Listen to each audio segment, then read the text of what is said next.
Boa noite, irmãos.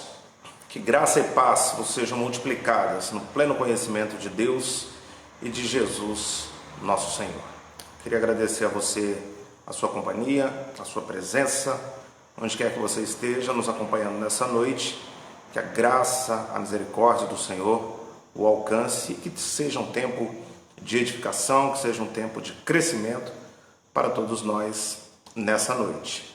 Queria convidar você, sem mais demora, a que façamos uma leitura inicial, e essa leitura nós faremos no livro dos Provérbios. Livro dos Provérbios, Provérbios de Salomão. Nós faremos a leitura no Provérbios 6, dos versos 16 a 19.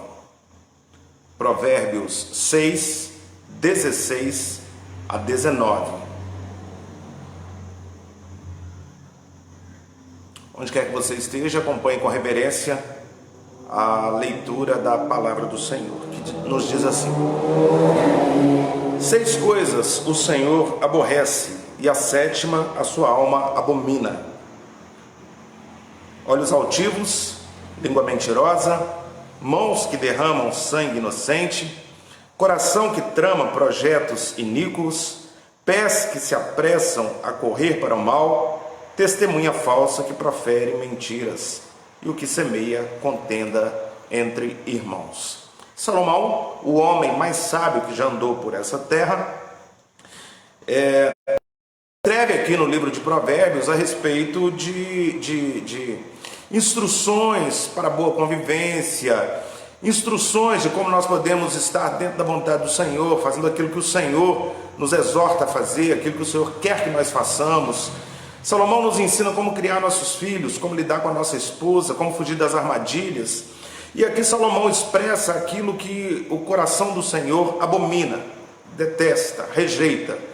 E segundo Salomão, nesses poucos versos, algumas dessas características ou atitudes dos homens e que trazem tristeza e aborrecimento ao coração de Deus são olhos altivos, orgulhosos, é a língua mentirosa, mãos que derramam sangue inocente, coração que trama projetos iníquos, pecaminosos, pés para fazer o mal. E aquilo que ele mais detesta, segundo Salomão, são pessoas que proferem mentiras e que semeiam contendas entre irmãos. Amados, muitas vezes, talvez até sem que percebamos, nós temos agido dentro dessas características que o Senhor abomina, fazendo coisas que, segundo Salomão, o Senhor detesta. Muitas vezes nós temos os nossos olhares altivos, muitas vezes nós nos achamos melhores do que as outras pessoas, muitas vezes a nossa língua é mentirosa, não deveria ser, mas algumas vezes é.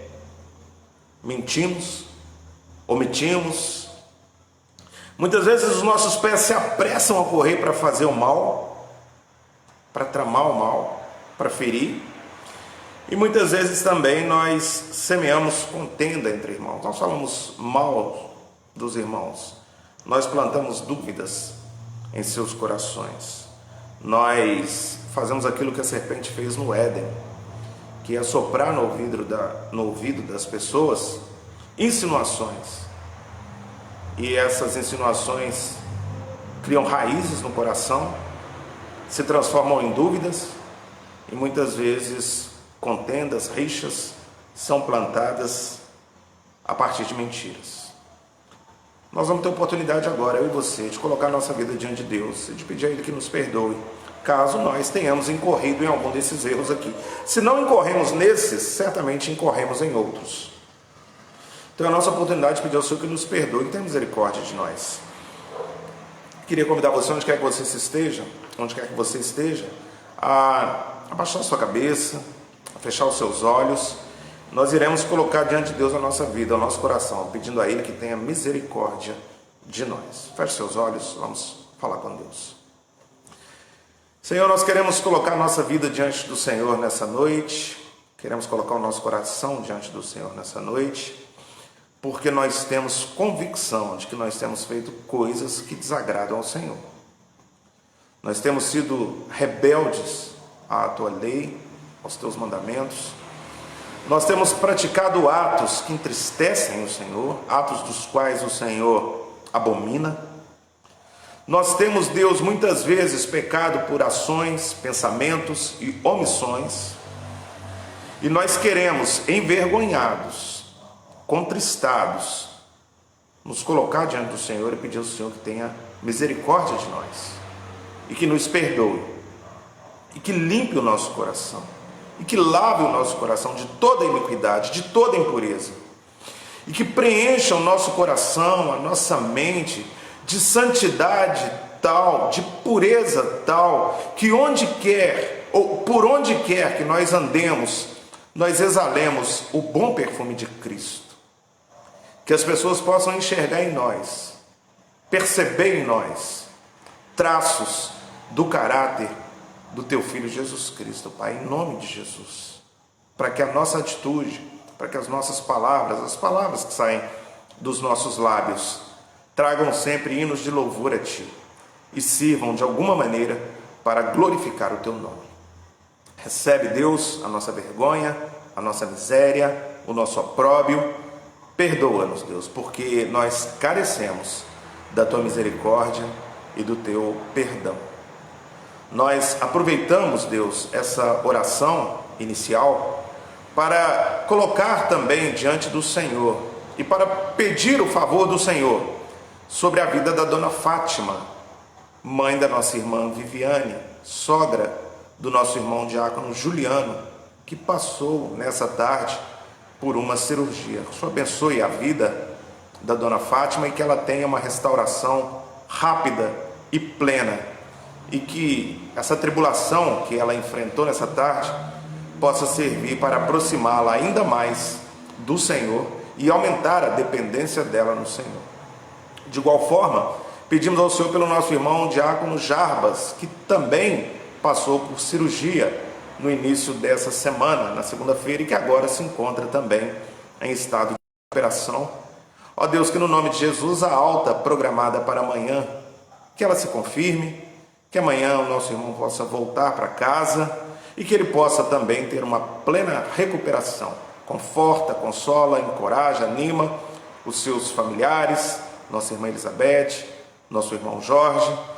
Também nesses momentos sofrem e também passam por esse cansaço, por essa angústia de acompanhar ali o nosso irmão nesse tempo de internação. Aproveitamos ainda para colocar nas tuas mãos a vida do nosso irmão diácono Márcio, que está agora, Deus, nas próximas horas, se dirigindo a Porto Alegre, uma viagem longa, para ali também tratar de assuntos relacionados à sua saúde. Que o Senhor o assista, o guarde e que ele ali fará, Deus, possam em seus resultados trazer resultados, perdão pela redundância, Senhor, que glorifiquem o Teu nome.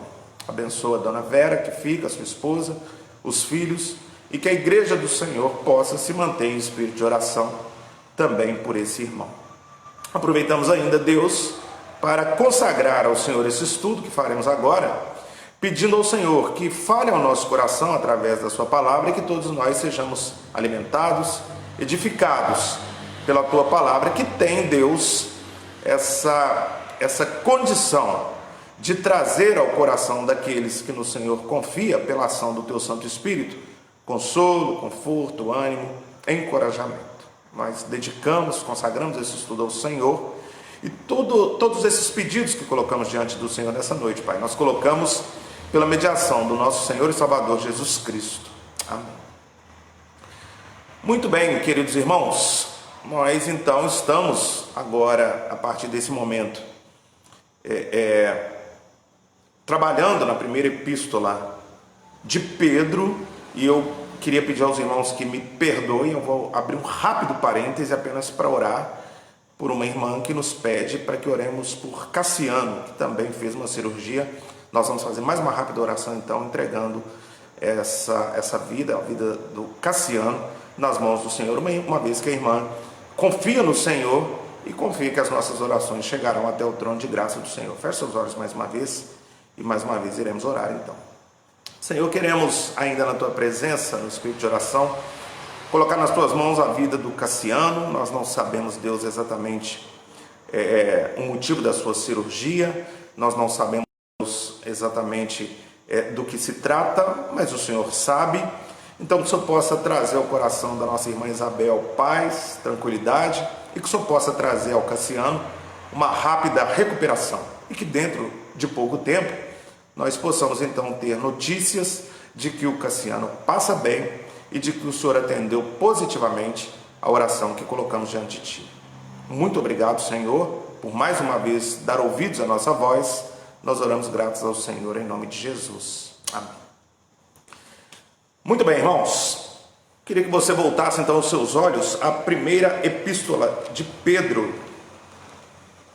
Primeira epístola de Pedro, nós estamos na carta. Primeira epístola de Pedro, ainda estamos no primeiro capítulo dessa epístola, e hoje a nossa pretensão é de que nós consigamos caminhar dos versículos 6 ao versículo 12, fechando então esse primeiro bloco. 1 Pedro, capítulo 1, versículos 6 a 12, e eu farei a leitura, os irmãos, por gentileza, acompanhem com reverência. Diz assim a palavra do Senhor: Nisso exultais, embora no presente, por breve tempo, se necessário, sejais contristados por várias provações, para que, uma vez confirmado o valor da vossa fé, muito mais preciosa do que o ouro perecível, mesmo apurado por fogo, redunde em louvor, glória e honra na revelação de Jesus Cristo, a quem, não havendo visto, amais, no qual, não vendo agora, mas crendo, exultais com alegria indizível e cheia de glória, obtendo o fim da vossa fé, a salvação da vossa alma. Foi a respeito dessa salvação que os profetas indagaram e inquiriram, os quais profetizaram acerca da graça a vós outros destinada, investigando atentamente qual a ocasião ou quais as circunstâncias oportunas indicadas pelo Espírito de Cristo que neles estavam, ao dar de antemão testemunho sobre os sofrimentos referentes a Cristo e sobre as glórias que o seguiriam. A eles foi revelado que não para si mesmos, mas para vós outros ministravam as coisas que agora vos foram anunciadas por aqueles que, pelo Espírito Santo, enviado do céu, vos pregaram o Evangelho, coisas essas que anjos anelam perscrutar. Muito bem, irmãos, é um texto longo, mas que o Senhor há de dar graça e o Espírito há de nos dar clareza, compreensão, para que possamos então compreendê-lo. Apenas de forma muito rápida, eu não sei se todos os que nos acompanham nessa noite e nas próximas horas, uma vez que esses estudos eles ficam na nossa página no Facebook e no YouTube, apenas para nos posicionarmos aqui. Nós estamos na primeira epístola de Pedro. Pedro escreve essa carta muito provavelmente no ano 63, 64. Pedro escreve no auge da perseguição aos cristãos. Então ele escreve para os crentes que estão dispersos, que fugiram para não serem presos, para não serem assassinados nas arenas, enfim. Pedro escreve com o objetivo de que esses crentes se encorajem, se fortaleçam e se animem no Senhor, uma vez que a perseguição poderia fazer com que eles apostatassem da fé, desistissem da fé. Então Pedro escreve uma mensagem de encorajamento, Pedro escreve uma mensagem lembrando aos irmãos de que, independente das lutas que nós passarmos nessa terra, existe uma promessa para o povo de Deus, que eles deveriam então se manter firmes nessa promessa. Pedro então escreve, dividindo aqui nessa primeira parte, nesses 12 primeiros versos, em 3 blocos.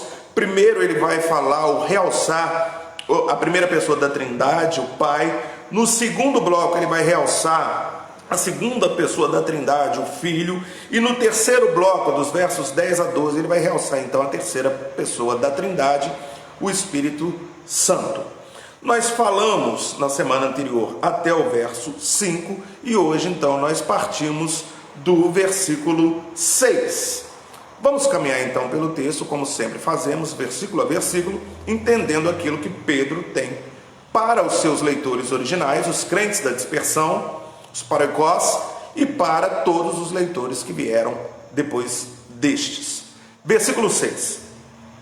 Nisso exultais, embora no presente, por breve tempo, se necessário, sejam por várias provações. Então Pedro inicia esse bloco fazendo uma mudança de foco. Ele que nos primeiros versos, nos 5 primeiros versos, enfatizou a primeira pessoa da Trindade, o Pai. Agora ele irá enfatizar a segunda pessoa da Trindade, o Filho. Então ele vai agora realçar, lançar luz sobre a obra salvífica, redentora de Jesus Cristo. Então Pedro começa: nisso exultais. Nisso o que está completando o raciocínio que ele havia escrito até então, até o versículo 5. Pedro está dizendo: olha, vocês agora sabem que vocês são regenerados, versículo 3, regenerados. O que é regenerados, irmãos? Gerou novamente, nasceu de novo. Então vocês nasceram de novo para uma viva esperança. Essa viva esperança é a salvação, mediante a ressurreição de Jesus Cristo, para uma herança incorruptível. Pedro está trazendo as promessas de Deus, as benesses de Deus, a prosperidade de Deus espiritual, a prosperidade espiritual de Deus para os crentes. Uma herança incorruptível, que não se estraga, imacessível, que está reservada nos céus, reservada para vocês que creem em Deus. Nisso exultais. Então ele está trazendo no versículo 6 um complemento de toda a ideia dos 5 primeiros versículos. Nisso exultais, ou seja, nisso vocês se alegram. Isso é um motivo de contentamento para todos vocês, saberem que vocês são guardados por Deus, saberem que uma vez salvo para sempre, saber que Jesus Cristo morreu e ressuscitou, e se Jesus Cristo morreu e ressuscitou, nós também morreremos e ressuscitaremos para sempre, para nunca mais morrer. Então nisso, irmãos, vocês ficam muito alegres. Nisso, esse deve ser o motivo da alegria de vocês, a razão da alegria de vocês. Uma fala que encontra também sentido nos escritos de Paulo, na teologia paulina. Paulo, por várias vezes, inclusive Filipenses, nós estamos fazendo uma série de pregações no capítulo 4 de Filipenses, todos os domingos à noite. Paulo fala isso, trata isso em toda a carta aos Filipenses, que a nossa alegria está no Senhor e não nas coisas dessa terra. Então Pedro encontra aqui, Pedro muito provavelmente leu as cartas de Paulo, teve acesso às cartas de Paulo. Então Pedro reforça aqui, realça aqui essa ideia que Paulo escreve, e que, obviamente, não é nem de Pedro nem de Paulo, mas do Espírito Santo os inspirando a escrever essa ideia, essa verdade, essa doutrina dos santos, da obra de Deus, enfim, dessa segurança que o crente tem. Então Pedro está dizendo: olha, nisso vocês se alegram, nessa esperança. Mas, paradoxalmente, ele vai falar que toda essa alegria, que todo esse contentamento está acontecendo num momento de tristeza, num momento de tribulação. Veja aí o que o texto diz: nisso exultais, nessa verdade. Embora, no entanto, no presente, agora, hoje, lá no ano 63, tá, irmão? 64. Hoje, por breve tempo, se necessário, vocês estejam sendo contristados por várias provações. Contristados é o mesmo que triste, é o mesmo que desanimado, com problemas, infeliz, enfim. Então Pedro está dizendo aqui que, embora eles tenham a alegria, a satisfação, a segurança, o contentamento da guarda, eles vivem um momento de tristeza por conta das provações que eles estão enfrentando. Então eles estão ao mesmo tempo exultantes, mas afligidos. Paradoxal, né, irmãos? Mas ele vai explicar, ele vai pormenorizar e fica mais fácil então de que nós possamos entender. O que ele está dizendo aqui é: embora que nós, os crentes do primeiro século, e nós, os crentes de todas as gerações posteriores e as posteriores a nós, até que Cristo volte, sofrerão tribulações, passarão por lutas, passarão por provações. No caso aqui dos leitores originais, essa tribulação se dava por conta da perseguição política e religiosa que eles sofriam.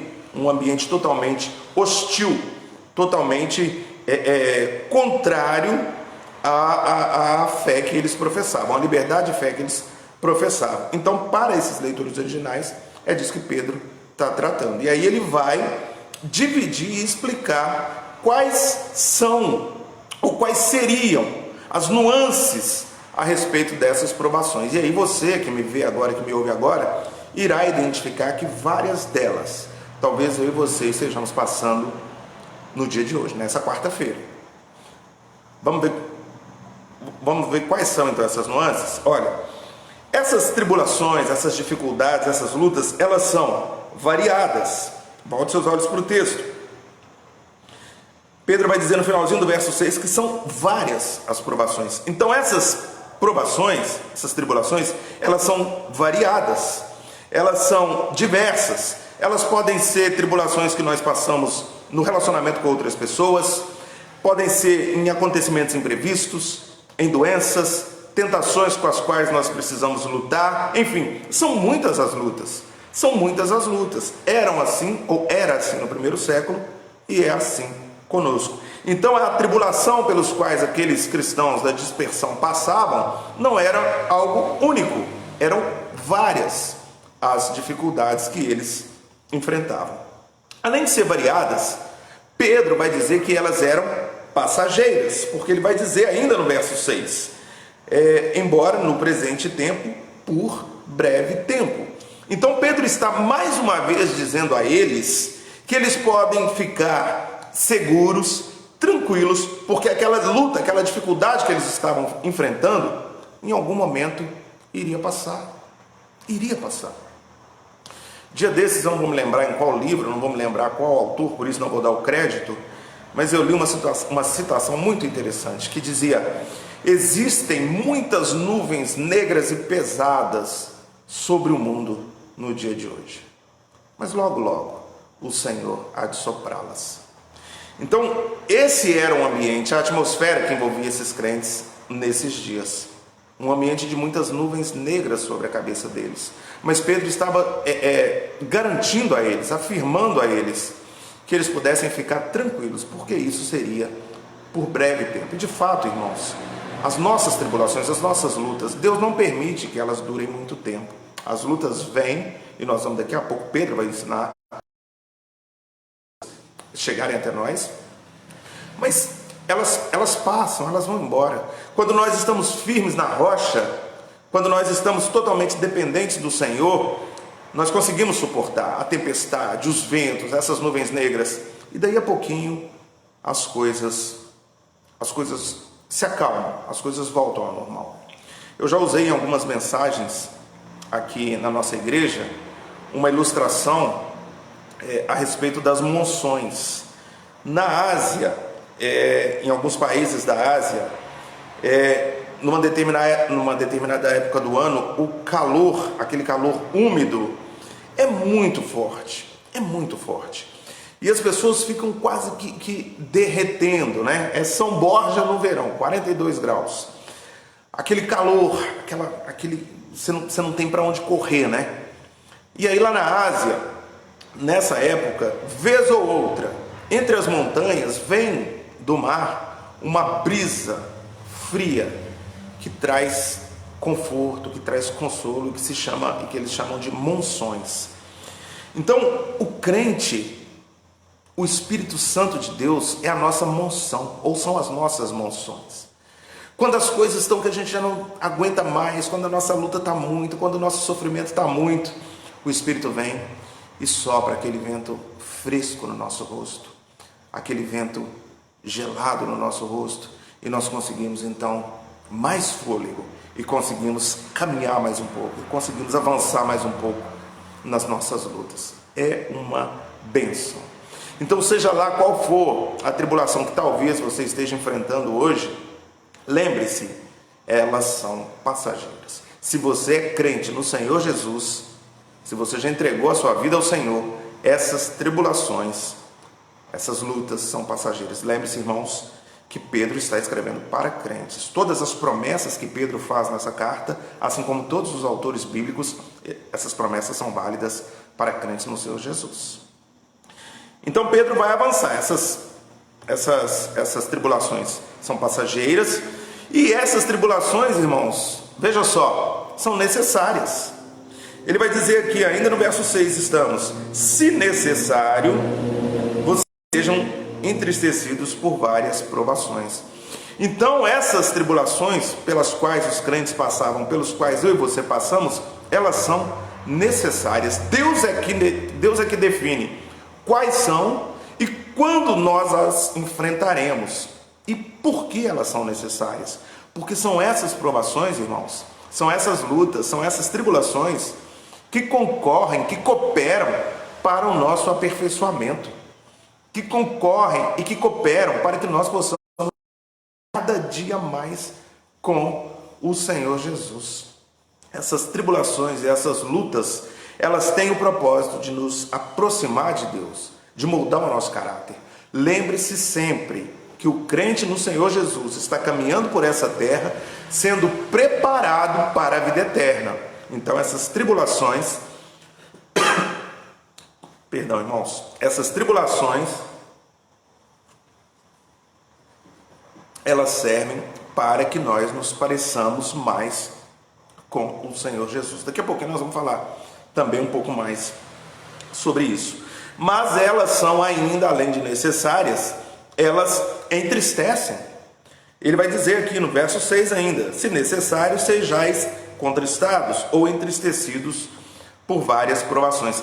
Então essas provações, elas causam tristeza, elas causam desespero muitas vezes, elas causam incerteza no nosso coração muitas vezes, elas causam dúvida no nosso coração muitas vezes. E é por isso, irmãos, que Paulo exorta, aconselha lá da dispersão, para que eles permaneçam firmes na rocha, para que eles não apostatem, para que eles não desistam da fé, para que eles se mantenham firmes na promessa de Deus, de que a tempestade vai vir, de que a luta vai vir, mas que depois da luta virá a bonança, virá a promessa. Então fique firme, a promessa vale para mim e para você. Ah, pastor, mas é muita luta, é muita tristeza. Irmãos, é para isso que nós somos chamados. É para isso que nós somos chamados. Para sermos moldados. Mas mantenha-se firme. Não tente bancar o super-homem, a super-mulher. Não, o que vier, eu vou matar no peito e vou resolver. Não. Elas entristecem mesmo. Nós sofremos com elas. Assim como eu disse, muitas delas são causadas por outras pessoas, por injustiça, por maledicência. Outras são causadas por situação, por enfermidade, enfim, são várias as fontes de tribulações, mas mantenha-se firme. Esse é o recado de Pedro, essa é a exortação de Pedro. E finalmente, essas dificuldades, essas pedagógicas, elas têm o caráter de nos ensinar, elas têm o caráter de fazer com que o nosso caráter seja moldado, preparado para a glória futura.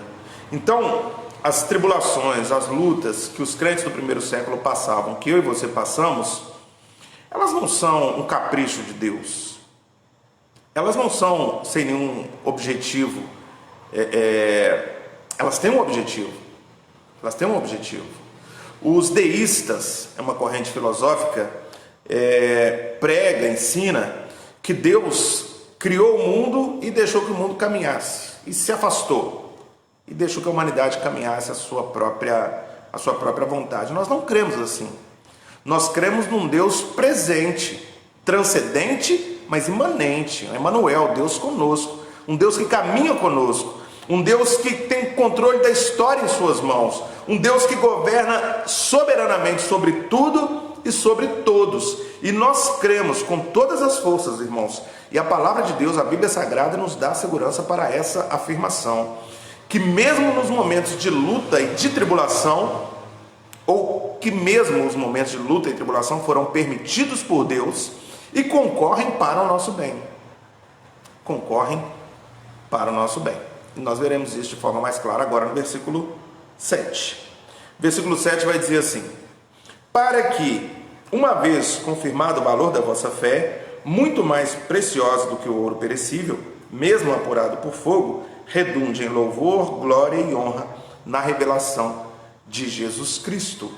Então, Pedro vai explicar o porquê das provações. Ele veio citando, né, a fonte, a raiz desses problemas, e agora ele explica o porquê. Para que o propósito das aflições e das tribulações está expresso aqui no versículo 7. Para que uma vez que a nossa fé seja confirmada, para uma vez que nós nos mantenhamos firmes nas promessas de Deus, aí então nós estejamos preparados para trazer glória, honra e louvor ao nome de Deus. Irmãos, imagine você que naqueles dias muitos irmãos nossos estavam sendo assassinados nas arenas, nos coliseus ou no coliseu, por feras famintas, vendo seus bebês sendo triturados, dilacerados por aquelas feras, por não negarem o nome de Jesus. Por não negarem o nome de Jesus. Então, os soldados romanos pegavam aquelas famílias inteiras, levavam até o Coliseu e diziam para eles: glorifiquem a César. Ave César, né? César é o Senhor. E se vocês fizerem isso, negando o Cristo que vocês pregam, vocês estarão livres, vocês estarão salvos. E aquelas pessoas não negavam a Jesus. Elas gritavam a plenos pulmões que Jesus Cristo é o Senhor e que elas estavam dispostas a, se preciso, morrer, mas jamais negariam a Jesus. Essa é a confirmação da fé daqueles irmãos naquele ambiente, naquele cenário, naquele tempo. São os leitores originais da carta.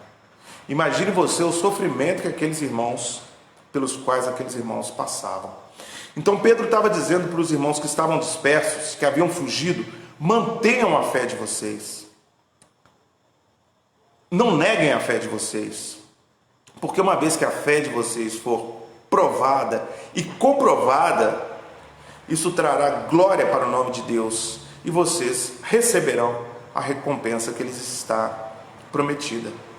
Querido, nós vemos alguns textos, não precisa ir até lá.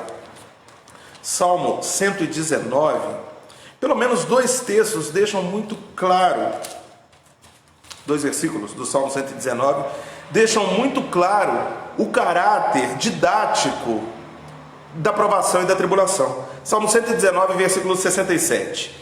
Antes de ser afligido, eu andava errado, mas agora... Então, que a luta, que a tribulação, que a aflição pelo qual ele passou, serviu para tirá-lo do caminho errado em que ele andava e trazê-lo para o caminho de Deus, para que ele guardasse a palavra de Deus. 4 versos à frente, versículo 71, ainda do Salmo 119, ele vai escrever assim: foi bom eu ter passado pela aflição, para que aprendesse os teus decretos. Então ele reforça o salmista no Salmo 119, que a aflição, que a luta, que a tribulação concorreram para que ele se aproximasse de Deus, para que ele buscasse a Deus, para que ele se interessasse mais pelas coisas de Deus. E é vital, irmãos, que nós nos aproximemos de Deus, porque só em Deus há salvação. Deus é o autor da salvação. E muitas vezes no momento de alegria, no momento de bonança, quando as coisas estão muito bem, a tendência humana é se afastar de Deus e correr desesperadamente para ele quando as coisas vão mal. Então Pedro está dizendo aqui, olha, a provação tem também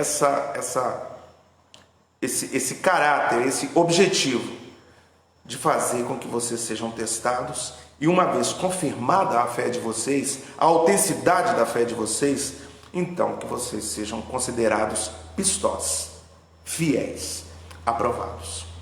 Nós temos como exemplo Abraão. Deus diz a Abraão, me dá seu filho, seu único filho, o filho da promessa. Deus havia feito, entendam, Deus havia feito promessas a Abraão de que ele seria pai de multidões, de que a sua descendência seria maior do que a areia do mar, do que as estrelas do céu. Abraão tem um filho e Deus pede esse filho. Abraão pensou, ou deve ter pensado, mas e a promessa que havia para mim? E aquilo que Deus havia falado? E a história do ser pai de multidões? Seria muito fácil, deixa eu mudar essa frase. Seria talvez mais fácil, e humanamente falando, mais compreensível, que Abraão dissesse para Deus, Deus, não foi isso o acordo, a aliança, o pacto que nós fizemos. Mas Abraão creu contra a esperança. Abraão creu em algo que era definitivo. Deus pediu o filho dele. 100 anos nas costas, não tinha mais como humanamente falando, ter filhos. Mais de 100 anos. Não havia muito o que fazer, mas ele creu contra a esperança. Deus, por conta da sua fé. O que Pedro está dizendo aqui, ou pedindo aqui, é que os irmãos da dispersão tenham o mesmo tipo de atitude. Eu separei 2 textos que estão na carta que Paulo escreve aos Coríntios, 2 Coríntios, uma carta maravilhosa, irmãos. Toda a palavra de Deus é maravilhosa, mas tem alguns textos que nos chamam muito a atenção, e numa leitura de forma mais detida pela 2ª carta de Coríntios, certamente os irmãos encontrarão consolo para a sua alma. 2 Coríntios, capítulo 1, versículo 6. Mas, se somos atribulados, é para o vosso conforto e salvação. Se somos confortados, é também para o vosso conforto, o qual se torna eficaz, suportando vós com paciência os mesmos sofrimentos que nós também padecemos. Paulo, parafraseando o que Pedro disse, de que nós passaremos por lutas, de que nós passaremos por tribulações, mas de que nós somos consolados pela luta dos nossos primeiros irmãos. E mais do que isso, de que nós somos consolados pelos sofrimentos de Cristo, porque se nós sofremos os sofrimentos de Cristo, nós seremos também glorificados com Cristo. Segundo texto, ainda em 2 Coríntios, agora no capítulo 4, nos versículos 17 e 18. Porque a nossa leve e momentânea tribulação produz para nós eterno peso de glória, acima de toda comparação, não atentando nós nas coisas que se não veem, porque as que se veem são temporais, e as que se não veem são eternas. Então as lutas e as tribulações que os crentes, para os quais Pedro escreve, para as minhas e as suas tribulações e lutas, elas concorrem, ou elas trazem para nós eterno peso de glória, porque os nossos olhos não podem estar postos nas lutas que nós estamos passando aqui, nas tribulações que nós estamos passando aqui, porque tudo que nós estamos passando aqui, nós estamos passando para nos preparar para a glória vindoura, irmãos. Então, pense, lembre-se e viva sob a perspectiva das coisas que se não veem, porque as que se veem, aquilo que seus olhos conseguem enxergar no campo material, essas coisas são passageiras. Mas as coisas que se não veem e que estão no campo espiritual, essas são eternas. Amém? A fé é vacilante, ela precisa ser provada, purificada. São as perdas, as incertezas que nos fazem nos aproximar de Deus e nos desarraigar desse mundo. Nós temos como exemplo o filho pródigo, que enquanto estava abastado, enquanto estava com a herança do seu pai, foi aproveitar a vida. Foi aproveitar a vida. Mas quando veio a luta, quando veio a tribulação, quando veio o dia mau, então ele se lembrou do seu pai, se lembrou da casa do seu pai, se humilhou e voltou. Então, a tribulação, a luta serve também para isso, para fortalecer a nossa fé. A nossa fé é trôpega, é bamba, e nós precisamos, às vezes, ser chacoalhados por Deus, sermos lembrados por Deus de que nós somos totalmente dependentes deles. Vamos caminhar? Porque a hora está passando. Versículo 8. A quem, não havendo visto, há mais, no qual, não vendo agora, mas crendo, exultais com alegria indizível e cheia de glória.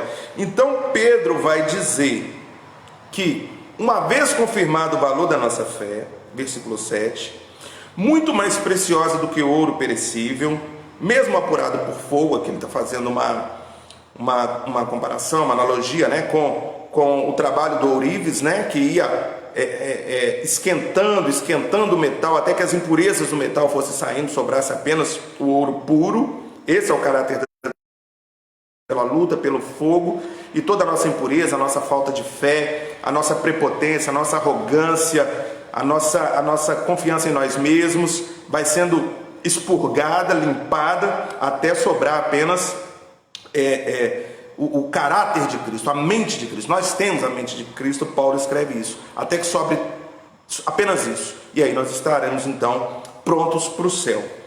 Mas aí, completando o raciocínio, aí isso vai resultar em louvor, glória e honra na revelação de Jesus Cristo.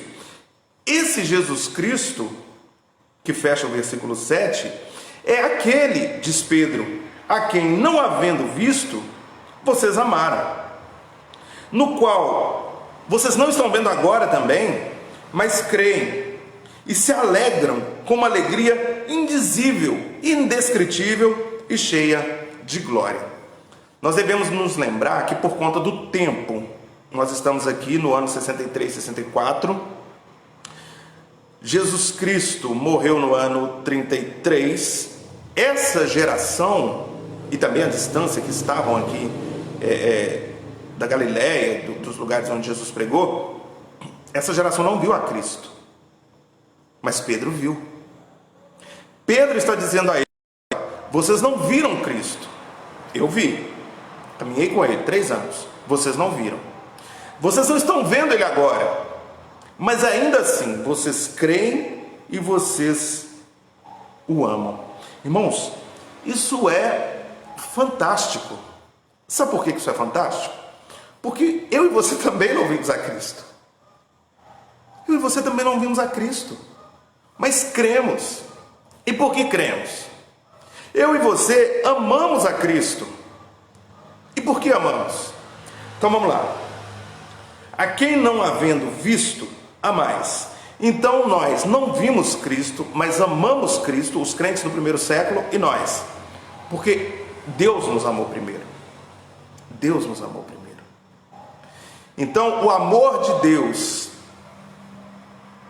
lançado sobre nós, entregue a nós, os benefícios da morte do sacrifício vicário de Cristo, dos quais nós recebemos por graça, por misericórdia, essa demonstração de amor tão grande,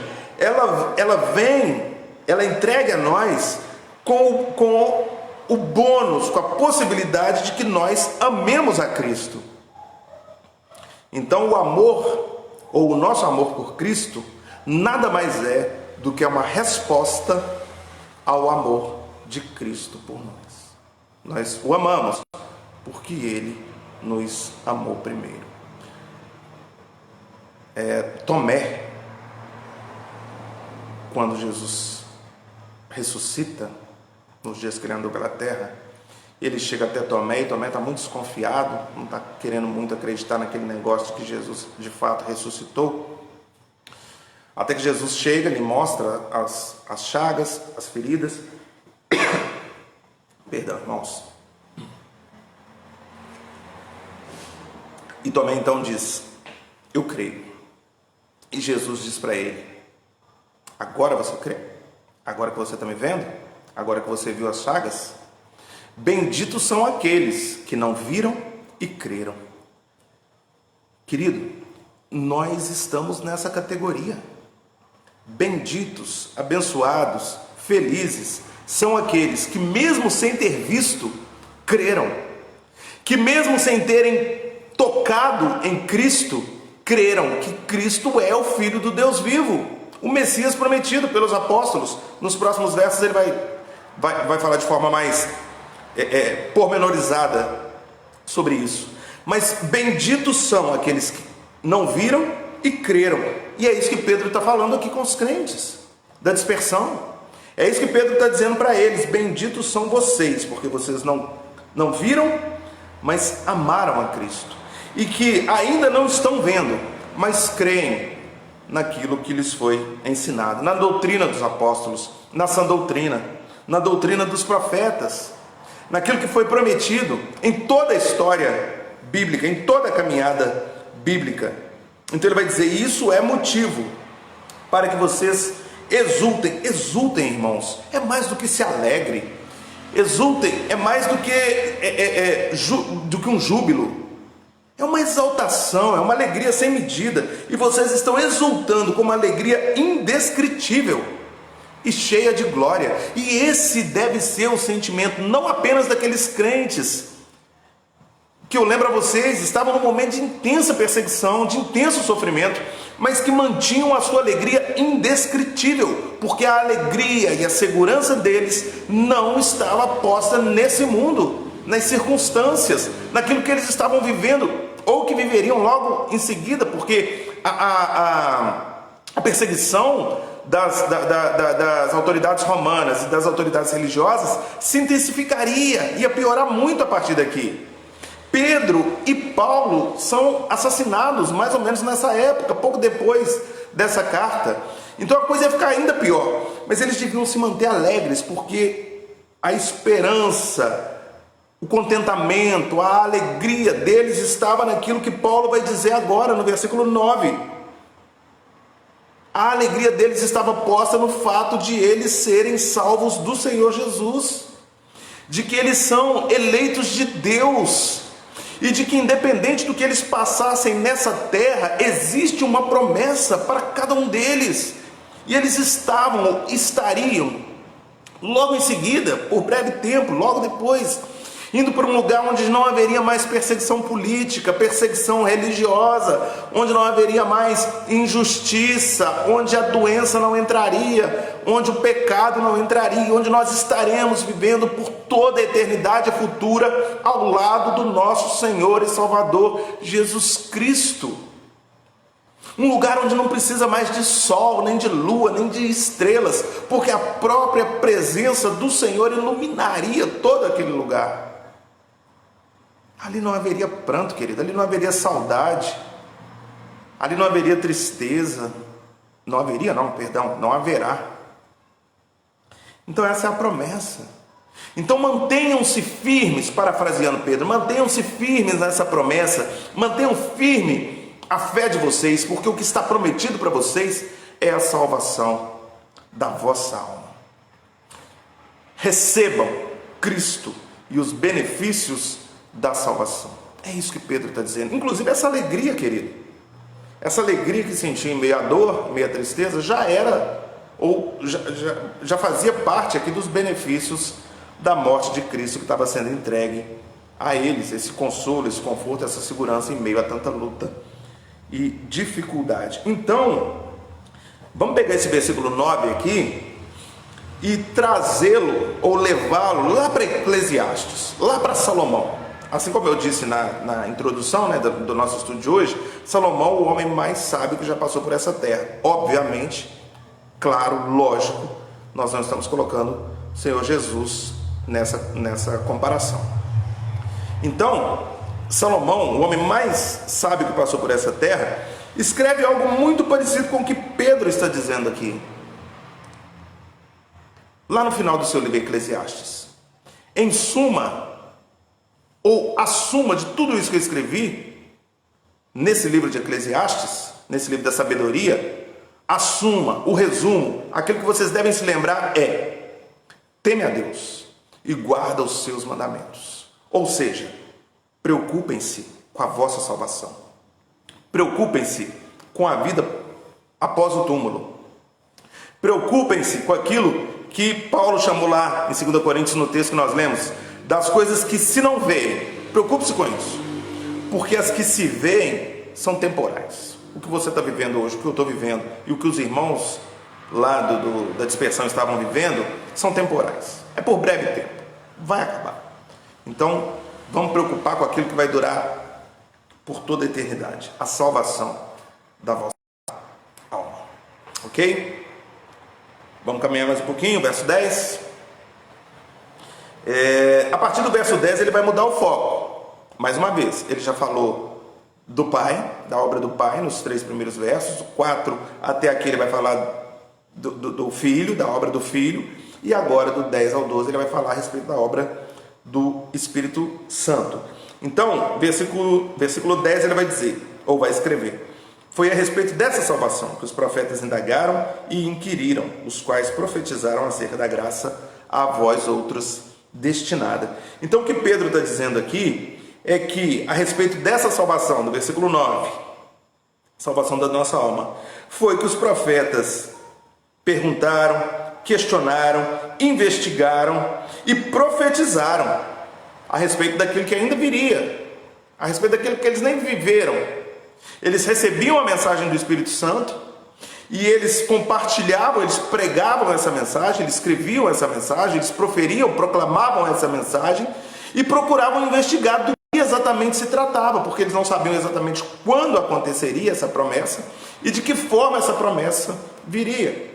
Então nós vemos, por exemplo, algumas das promessas do Antigo Testamento se cumprindo de forma muito clara no Novo Testamento. Isso traz para nós a convicção e a certeza da unidade do Antigo e do Novo Testamento, como sendo os dois a palavra de Deus. Muitos não pensam assim, muitas correntes religiosas, grupos religiosos não pensam assim, nós cremos que é assim. Então, essa unidade do Antigo e do Novo Testamento nos traz a segurança de que toda a Escritura é inspirada por Deus, como Paulo escreve a Timóteo. Toda, não uma parte dela, mas toda a Escritura é inspirada por Deus. Então, os profetas do Antigo Testamento, nós olhamos, por exemplo, irmãos, Romanos, no Antigo Testamento nós não vamos achar, né? Isaías, no texto do servo sofredor, a riqueza de detalhes que se confirma ou que se materializa nos evangelhos. Nós vemos Malaquias e a riqueza de detalhes que nós vemos nos evangelhos. Nós vemos o autor da carta aos Hebreus defendendo todo o Antigo Testamento, fazendo uma defesa pública de todo o Antigo Testamento. Então, os profetas do Antigo Testamento escreveram a respeito disso, profetizaram a respeito disso, nos trouxeram a nós, pela ação do Espírito Santo, aquilo que nós precisaríamos enxergar, ver, experimentar, e de que nós de fato experimentamos a partir do Novo. Pedro vai citar aqui os profetas do Antigo Testamento, os sacerdotes, os profetas, enfim, todos aqueles que foram enviados de Deus para proclamarem o Evangelho da Graça, aqueles que o Espírito Santo usou para escreverem a respeito da promessa, e entre elas a inclusão dos gentios na aliança, a vinda do Messias e outras coisas que talvez os profetas naquele tempo não tinham ainda condição de entender, e por isso eles então indagavam, inquiriram a respeito daquilo que viria. Versículo 11 vai dar continuidade a esse raciocínio: investigando atentamente qual a ocasião ou quais as circunstâncias oportunas indicadas pelo Espírito de Cristo que neles estava. E aí nós vamos então reforçar mais. Paulo escreve a Timóteo, toda a Escritura é inspirada por Deus. Pedro está dizendo isso aí no versículo 11. Então eles investigavam atentamente para saber como se dariam essas promessas. O Espírito soprava, o ruá de Deus soprava, eles escreviam, mas ficavam procurando saber, né, como de fato isso se daria e quando isso se daria, o Espírito que neles estava, ao dar de antemão testemunho sobre os sofrimentos referentes a Cristo e sobre as glórias que o seguiriam. Aí é aquilo que eu disse, citando, por exemplo, Isaías, Malaquias, falando a respeito do sofrimento do Messias, que é o finalzinho aí do versículo 11. Versículo 12. A eles foi revelado, os outros ministravam as coisas que agora vos foram anunciadas por aqueles que pelo Espírito Santo, enviado do céu, vos pregaram o Evangelho, coisas essas que anjos anelam perscrutar. Então, aqueles profetas, Pedro está dizendo, do Antigo Testamento, foi revelado não para eles mesmos, mas para nós. Pedro está dizendo aqui para os crentes a dispersão, para vocês, para a clareza de vocês, para o entendimento de vocês, é que eles escreveram, ministraram, anunciados pelo Espírito Santo, inspirados pelo Espírito Santo, que foi enviado do céu e que trouxeram a vocês essas verdades que até mesmo os anjos anelam, desejam entender melhor, porque nem os anjos conseguem entender como Deus pode ter dado seu único filho para que os eleitos dele, para que uma raça caída como nós, iníqua, pecadora como nós, fôssemos feitos filhos de Deus. Então até os anjos procuram entender, anelam, procuram, querem, desejam perscrutar, investigar, entender, compreender essa magnífica obra da redenção. Então, querido, o que Pedro está dizendo aqui, fechando o pensamento de Pedro para os seus leitores originais, para que a gente possa então fazer nossa conclusão e aplicação para os nossos dias. O que Pedro está dizendo aqui para os crentes originais, já que o texto foi um pouco longo, é que em meio às tribulações e às lutas que eles estavam enfrentando, hostilidade religiosa, hostilidade militar, política, as lutas que já estavam acontecendo, as dificuldades que já estavam passando e pelas quais passariam ainda mais, estão no auge da perseguição, que independente disso eles deveriam exultar, se alegrar, porque a promessa que fora feita a eles foi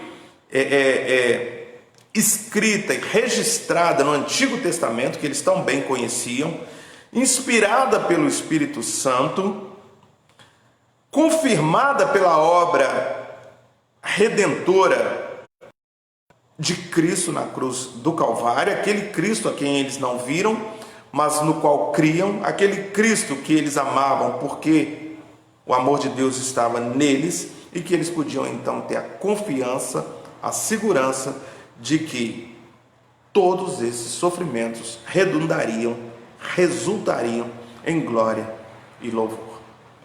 É uma mensagem de encorajamento, de ânimo para um povo que se encontrava num momento de extremo perigo e de extrema perseguição.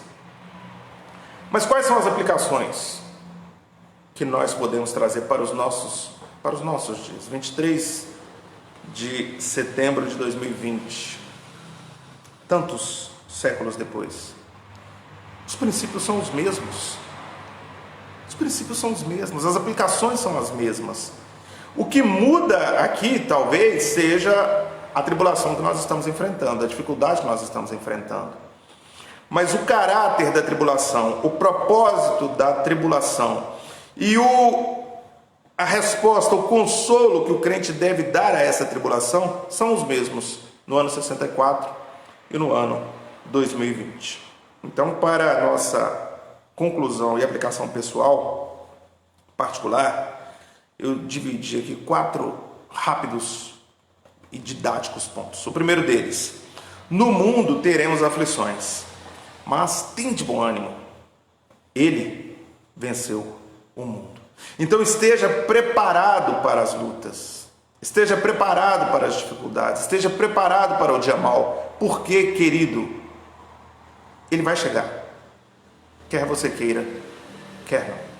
Então tape os seus ouvidos para as falácias, sofismas, mentiras que são pregadas e ensinadas, de que o crente não pode sofrer, de que o crente é cabeça e não cauda, de que o crente não pode ficar doente, de que o crente não pode ser pobre.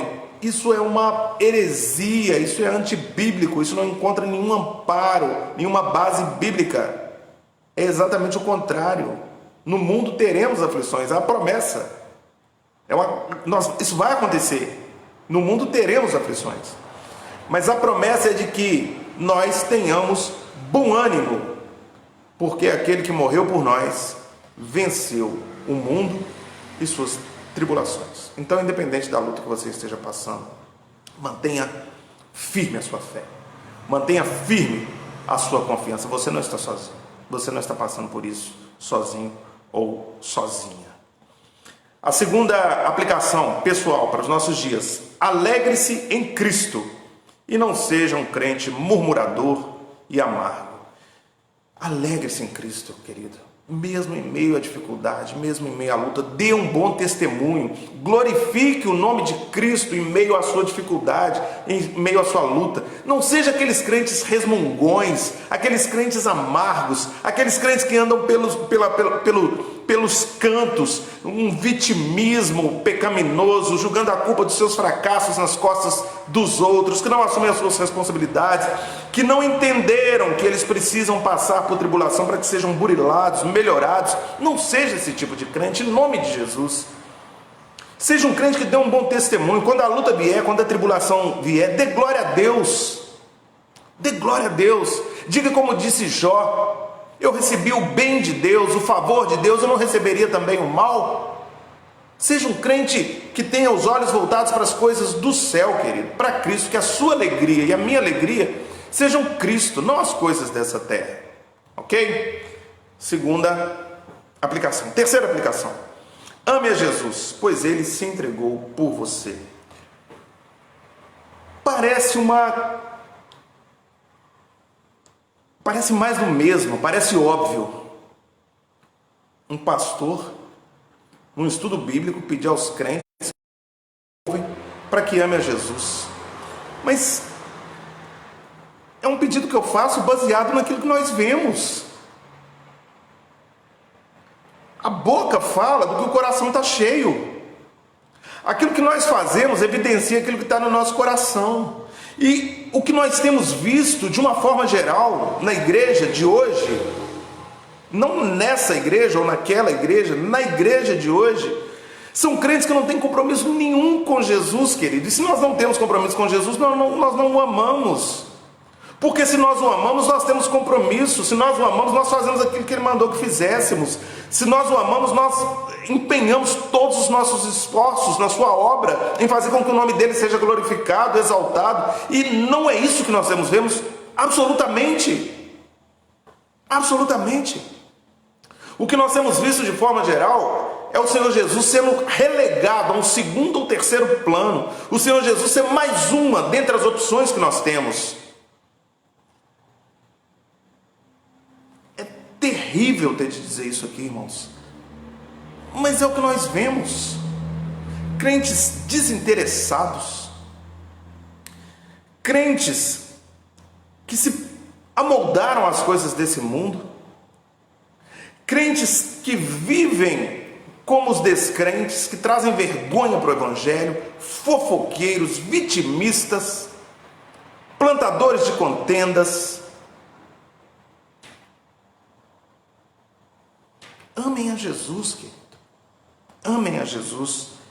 Alegrem-se em Jesus. Amem a Jesus. Amem aquele que amou você. Amem aquele que se entregou por você. Não sejamos hipócritas, querido. Em nome de Jesus.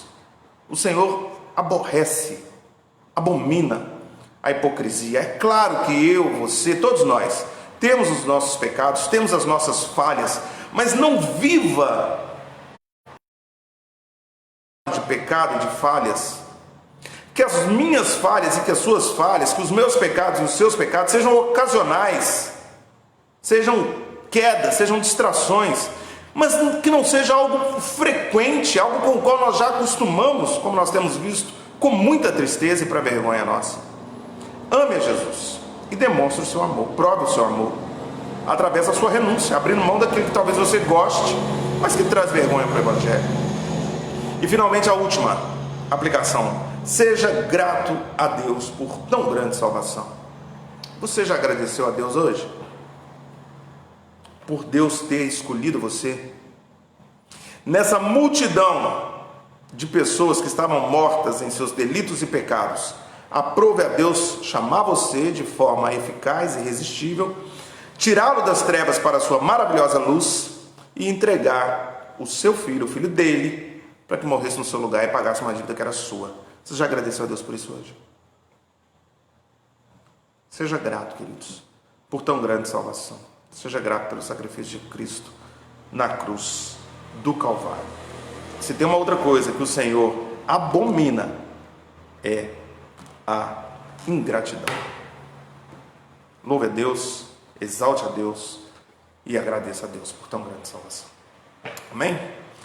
Nosso tempo é findo, então nós vamos fazer uma oração final e vamos então rogar a bênção do Senhor sobre a sua vida e logo depois daremos alguns rápidos avisos. Feche seus olhos, vamos orar mais uma vez. Senhor, nós queremos mais uma vez nos colocar diante do Senhor em espírito de oração, agradecendo ao Senhor porque a Tua palavra mais uma vez foi lida e foi compartilhada nesse lugar. Queremos agradecer ao Senhor porque a Tua palavra, ela nos exorta, ela nos adverte, muitas vezes ela nos machuca, é a espada, mas a Sua palavra também, Deus, ela nos anima, ela nos alegra, ela nos encoraja, e ela nos lembra, Deus, que os sofrimentos que temos enfrentado não se comparam à glória que há por vir. Muito obrigado, Senhor, por tão grande salvação. Muito obrigado, Senhor, por ser o nosso consolo, o nosso socorro bem presente na tribulação. Muito obrigado, Senhor, por caminhar conosco. Muito obrigado, Senhor, porque a Tua palavra nos diz que o Senhor leva dia a dia os nossos fardos. Muito obrigado, Senhor, por ser o Emanuel, o Deus conosco. Muito obrigado, Senhor, porque nós temos a convicção e a certeza de que nunca, jamais seremos abandonados pelo Senhor. Muito obrigado, Deus, pelas lutas e pelas tribulações que temos passado, porque elas nos aproximam do Senhor e nos fazem mais com Cristo. Fazem com que nós cresçamos em caráter, em santidade, e essa santidade é vital para que nós vejamos o Senhor. Muito obrigado, Senhor. Muito obrigado por essa igreja, muito obrigado por esse povo que se reúne em vários lugares desse país, participando agora desse estudo. Que a Tua bênção, que a Tua misericórdia, que o Teu favor alcance a cada um deles. Abençoa, Deus, a Dona Fátima, abençoa, Deus, o seu Jarbas, abençoa, Deus, o Márcio, abençoa, Deus, aquele irmão que eu não me lembro o nome, mas que a nossa por ele, pela recuperação da cirurgia. Abençoa todos os Teus filhos, Deus, onde quer que estejam, que nos ouvem nesse momento, que a Tua graça, a Tua misericórdia, o Teu favor os assista em todas as suas necessidades. Conceda-nos, Deus, uma noite de descanso, uma noite de renovo, um restante de semana na Tua presença e na total dependência do Senhor. Essa oração que nós apresentamos a Ti, no nome, no amor e pelos méritos de Jesus Cristo. Amém. Agora, amados irmãos, povo de Deus, que a graça do nosso Senhor e Salvador Jesus Cristo, que o amor de Deus, o nosso Pai, e que as doces e ternas consolações do Espírito Santo sobre vós repousem e sobre vós permaneçam, capacitando-nos a aguardar com alegria, mesmo em meio a tribulações, a volta daquele que prometeu e certamente virá buscar a sua igreja. Maranata, vem, Senhor Jesus. Amém, amém e amém. Querido, que Deus o abençoe, tenha uma excelente noite, um excelente restante de semana. E se o Senhor permitir, nós nos veremos domingo, às 19 horas. Teremos o nosso culto presencial. Se você está na cidade de São Borja, venha nos fazer uma visita. Nós estamos na Avenida Almirante Tamandaré, 969, no bairro do Paço. Se você mora longe da igreja, não tem como chegar até aqui, mande-nos uma mensagem no Messenger da página da igreja e nós então tentaremos buscar você, dar uma carona a você para que você venha participar conosco do culto presencial. Nós estamos mantendo todos os protocolos de segurança, você terá segurança para cultuar a Deus, para adorar a Deus conosco. Mas caso você não esteja na cidade, nos acompanhe pelo Facebook, os nossos cultos estão sendo transmitidos ao vivo pela nossa página no Facebook, e a partir das 8h30, 9 horas da noite, ele estará disponibilizado também na nossa página no YouTube.